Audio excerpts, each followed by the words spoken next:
Bonsoir de la salle de rédaction. Les informations pour ce mardi 20 juin. Les candidatures d'intérêt pour le projet Victoria Waterfront, qui devrait apporter de nouvelles activités aux Seychelles et dans la région centrale de Victoria, ont été ouvertes.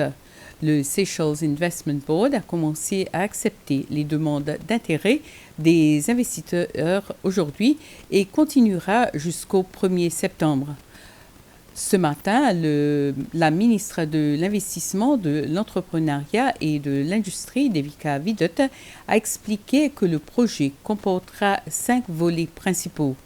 La ministre Vidot dit qu'ils espèrent que la construction pourra commencer l'année prochaine.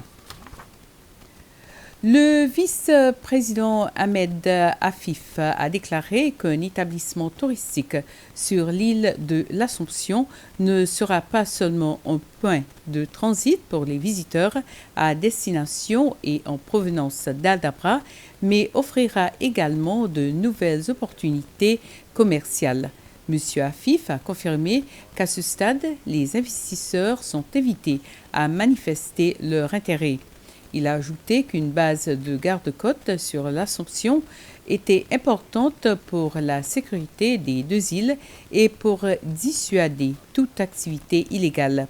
Le vice-président Afif a fait ce commentaire en répondant ce matin à une question du chef de l'opposition à l'Assemblée nationale, Sébastien Pillet. M. Pillet a voulu savoir si l'implémentation d'une base de garde-côte se poursuivrait, le gouvernement ayant pris la décision de construire un établissement touristique sur Assomption. Faire le point et exercer une révision du passé et du présent en vue de bâtir un avenir meilleur pour la Cour suprême, tel est l'objectif principal d'un colloque organisé pour célébrer les 120 ans de la Cour suprême et les 30 ans de la Constitution. Celle-ci s'est tenue ce matin au Palais de justice en présence de magistrats et d'autres invités. Au cours du symposium, il y a eu plusieurs présentations sur l'histoire de la Cour suprême, ses forces et ses faiblesses, les affaires dont la Cour d'appel a eu à traiter et d'autres questions judiciaires relatives. Le juge en chef, Ronnie Govinden, affirme que l'une de leurs principales réalisations est la localisation des postes de juges dans le cadre de la nouvelle Constitution, où il y a actuellement 9 juges à la Cour suprême, tous séchellois. La politique des voitures de luxe est une nouvelle initiative que le ministère des Transports introduira bientôt. Lors d'une réunion récemment, les chauffeurs de taxi ont pu en savoir plus sur cette nouvelle initiative.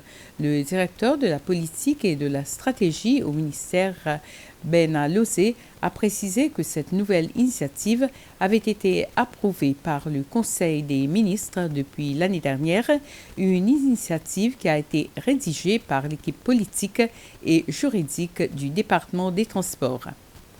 Voilà, c'était le flash des informations. Merci de l'avoir suivi et bonne soirée.